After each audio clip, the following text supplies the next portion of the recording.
Hello दोस्तों, स्वागत है आप सभी का आपके अपनी यूट्यूब चैनल नियरेस्ट क्लासेस पर। तो कैसे हैं आप लोग? आई होप कि आप सब बढ़िया होंगे। तो एक बार मैं फिर हाजिर हूँ अपने सफर को आगे बढ़ाने के लिए। तो आज की क्लास स्टार्ट होने से पहले मस्त होकर बैठिएगा, चौड़े होकर बैठिएगा, स्ट्रेस फ्री होकर बैठिएगा, तो तुम्हारा भाई एक बार फिर आया है एक और तबाही लेक्चर के साथ। तो दोस्तों, आज ये हमारा क्लास का लेक्चर नंबर 2 रहेगा। कल हमने क्लास 10 वालों का लेक्चर नंबर 1 केमिस्ट्री का लिया था, जो कि आपने उसे भी बहुत ही कॉन्फिडेंस के साथ उसे पढ़ा। ओके जी। तो आज हम लोग संयोजन अभिक्रिया, एडिशन रिएक्शन, वियोजन अभिक्रिया या अपघटन अभिक्रिया, जिसे हम डीकम्पोजिशन रिएक्शन भी बोलते हैं, और भी कुछ ऐसे टॉपिक्स डिटेल में और एकदम इजी ट्रिक एंड टिप के साथ पढ़ेंगे। ओके जी। तो चलिए शुरू करते हैं। देखिए, तो ये पहला हमारा क्या रहेगा आज का टॉपिक, संयोजन अभिक्रिया, एडिशन रिएक्शन। देखिए, इसके नाम से ही क्या दिख रहा है, एडिशन मतलब ऐड करना, जोड़ना। देखिए डिफिनेशन, देखिए इसका क्या कह रहा है, वह रासायनिक अभिक्रिया जिसमें दो या दो से अधिक पदार्थ या एलिमेंट तत्व संयोग करके, जुड़ के एकल उत्पाद का मतलब सिर्फ एक उत्पाद का निर्माण करते हैं, उसका उसे हम लोग क्या कहेंगे, संयोजन अभिक्रिया या एडिशन रिएक्शन बोलेंगे। हमने एडिशन रिएक्शन में क्या समझा कि दो या दो से अधिक तत्व पदार्थ आपस में संयोग करके, संयोग का मतलब जुड़ करके एकल सा उत्पाद का निर्माण करते हैं, उसे हम लोग संयोजन अभिक्रिया कहते हैं। जैसे एग्जांपल देखिए, जैसे हमने ए प्लस बी को जोड़ा, दो तत्व को जोड़ा, तो एक हमारा न्यू तत्व सी हमें उत्पाद के रूप में मिल गया। ओके जी, इतना समझ में आया? अब देखिए, जैसे उदाहरण मैंने क्या लिया है, कार्बन का ऑक्सीजन में जलना, या जिसे हम लोग दहन बोलते हैं साइंस की भाषा में।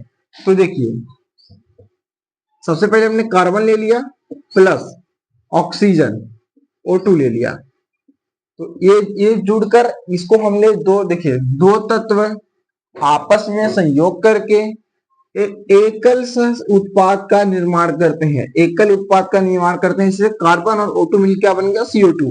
अगर आप इतना ही लिख देंगे तो आपको पूरे 3 नंबर मिल जाएंगे। आई होप क्या यहाँ तक आपको समझ में आ गया होगा। ठीक है जी, इतना समझ में आ गया।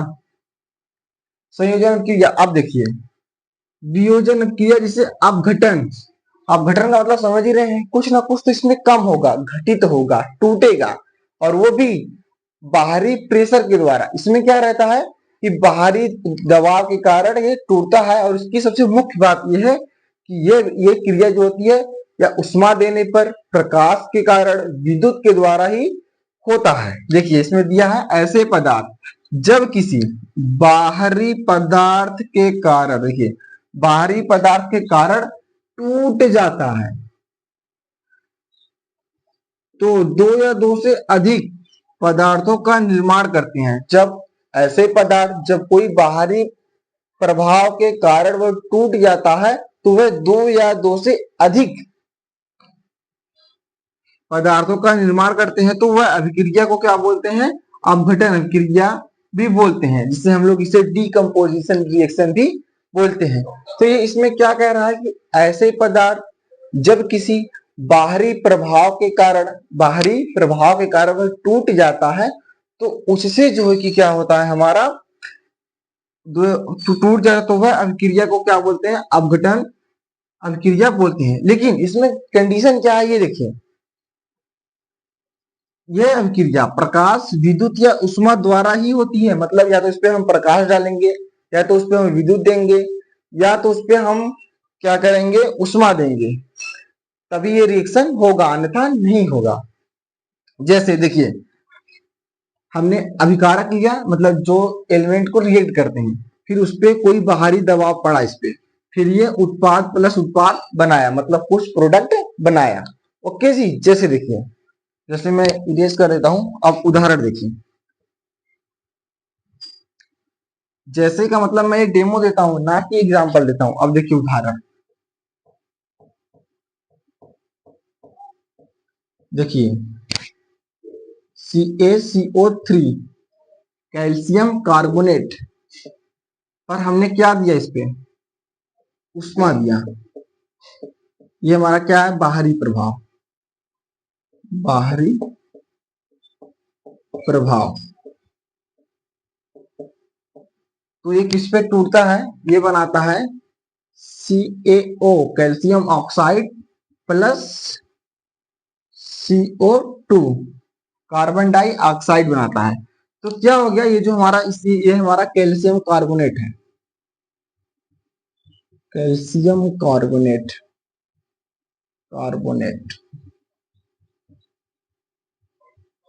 तो ये कैल्शियम कार्बोनेट को जो हमने उष्मा दी, ये हमारा क्या कहलाया, बाहरी प्रभाव कहला, क्योंकि ये क्रिया तो प्रकाश में हो गई, तो विद्युत में हो गई, या तो उष्मा में द्वारा होता है। तो हमने जो इस पे प्रभाव दिया, तो इसने क्या बना दिया, कैल्शियम ऑक्साइड बना लिया,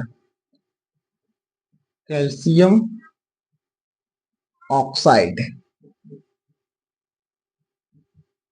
इसका क्या नाम है, कैल्शियम ऑक्साइड। ये आप तो जानते हैं कार्बन डाइऑक्साइड, ये हमारा CO2 carbon dioxide. Okay जी, आपको इतना समझ में आया कि जो हमारा वियोजन अभिक्रिया है, इसमें जब कोई बाहरी प्रभाव के कारण जो हमारा एलिमेंट या तत्व टूट जाता है, तो उसी को हम लोग क्या बोलते हैं, जब टूट जाता है तो दो या दो से अधिक पदार्थों का निर्माण होता है। देखिए, दो पदार्थ बने कि नहीं बने, एक कैल्शियम ऑक्साइड बना और एक कैल्शियम कार्बन डाई ऑक्साइड बना, कैल्शियम ऑक्साइड और कार्बन डाई ऑक्साइड। इसमें कहा भी है कि ऐसे पदार्थ जब किसी बाहरी प्रभाव के कारण वह जब टूटता है, ये हमारा जो बाहरी प्रभाव के कारण कैल्शियम कार्बोनेट को जो हमने तोड़ा, तो दो या दो से अधिक पदार्थों का निर्माण किया, एक कैल्शियम ऑक्साइड एक कैल्शियम कार्बोनेट का निर्माण करता है, उसी को हम लोग क्या बोलते हैं, अपघटन अभिक्रिया बोलते हैं। आई होप कि आपको समझ आ गया होगा। अब देखिए, अब जो हमारा तीसरा टॉपिक है, विस्थापन अभिक्रिया, डिस्प्लेसमेंट रिएक्शन। ओके जी, देखिए विस्थापन, जैसा कि नाम से प्रतीत हो रहा है, विस्थापन का मतलब होता है विस्थापित कर देना, हटा देना, रिमूव कर देना। मतलब देखिए, अब रिमूव किसको करेगा, जो कमजोर होगा, जो जिसका बॉन्ड बहुत ही कमजोर होगा। ओके जी, ऐसे एलिमेंट जो ताकतवर होगा वह उसे रिप्लेसमेंट करेगा। ओके जी, और जो कमजोर होगा वो टूट जाएगा, सिंपल सी बात है। अब देखिए, समझिए, पहले देखिए ध्यान से, इसमें क्या करा है, जब कोई तत्व एलिमेंट अधिक क्रियाशील, मतलब ज्यादा पावरफुल होगा किसी कम क्रियाशील वाले कंपैरिजन के, तो क्या होगा, उसके संपर्क में आते ही जो कम क्रियाशील वाला होगा, वह तत्व अधिक क्रियाशील वाले से क्या हो जाएगा, यौगिक हो जाएगा, विस्थापित हो जाएगा, मतलब रिमूव हो जाएगा, हट जाएगा, और उसका स्थान ले लेता है। मतलब जो अधिक क्रियाशील वाला रहेगा, वो जो कम क्रियाशील वाला रहेगा उसको रिमूव करके, हटा के उसका स्थान वो ले लेगा। इसी को हम लोग क्या करते हैं, विस्थापन अभिक्रिया कहते हैं, कि जिसे विस्थापित कर देना कमजोर वाले को। ओके जी, जो अधिक कम क्रियाशील हो, जो ज्यादा रिएक्ट ना करता हो। ओके जी, अब देखिए, जैसे यहाँ पे क्या है, जिंक, और क्या है, Fe+SO4, मतलब आयरन सल्फेट।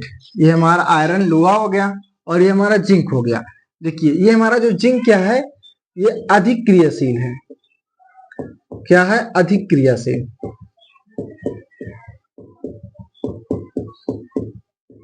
अब जो ये हमारा आयरन है, ये क्या है, कम क्रियाशील है।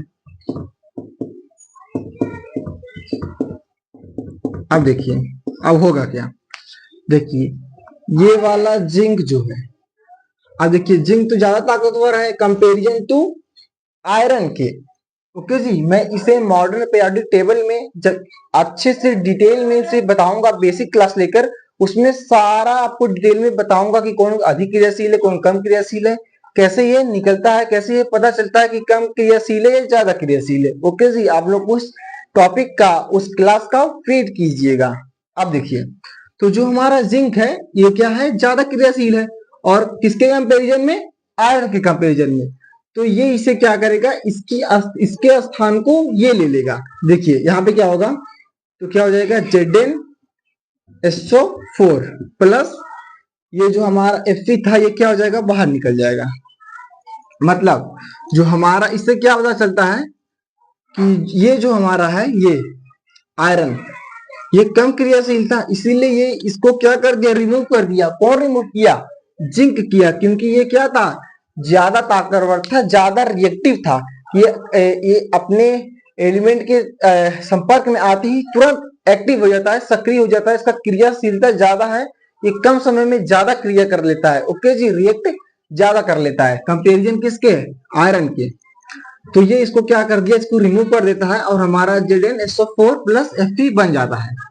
देखिए आप ऐसे समझिए, जैसे एक हंसता खेलता परिवार में कोई थर्ड पार्टी वाला अंदर प्रवेश कर लेता है, जब उसके क्या हो जाता है, कोई थर्ड पार्टी वाला जब इसके संपर्क में आता है तो ये इसे क्या कर देता है, विस्थापित कर देता है, मतलब इसे हटा देता है और उसके स्थान पर ये थर्ड पार्टी वाला अपना जगह ले लेता है। इसी को क्या बोलते हैं, विस्थापन क्रिया बोलते हैं। आई होप कि आपको ज्यादा समझ में आ गया होगा। अब देखिए दूसरा एग्जांपल हमने क्या लिया है, लोहे के ऊपर कॉपर जमा होने के कारण लोहे का रंग कैसा हो जाता है, लोहे का रंग कैसा हो जाता है, भूरा हो जाता है। कैसे, अब उसे देखिए, देखिए ये हमारा आयरन है, आयरन हमारा क्या है, लोहा है। अब देखिए ये कॉपर है, देखिए हंसता खेलता परिवार में कोई बाहरी थर्ड पार्टी वाला जब प्रवेश कर जाता है तो ये क्या हो जाता है, ये इसे विस्थापित कर देगा कॉपर को, क्योंकि ये कम क्रियाशील है, ये ज्यादा क्रियाशील है। तो यहाँ पे क्या हो जाएगा, FeSO4 plus Cu copper. Okay जी, तो ये जो हमारा था iron copper iron Fe iron CuSO4 copper sulphate, तो यहाँ पे क्या हो जाएगा, आयरन सल्फेट और कॉपर। ओके जी, आई होप कि आपको यहाँ समझ में आ गया हो। यहाँ तक समझ में आ गया हो तो वीडियो को लाइक कर दीजिएगा, चैनल पे नहीं हो तो चैनल को सब्सक्राइब कर लीजिएगा, अपने दोस्तों के पास ये जरूर कीजिएगा।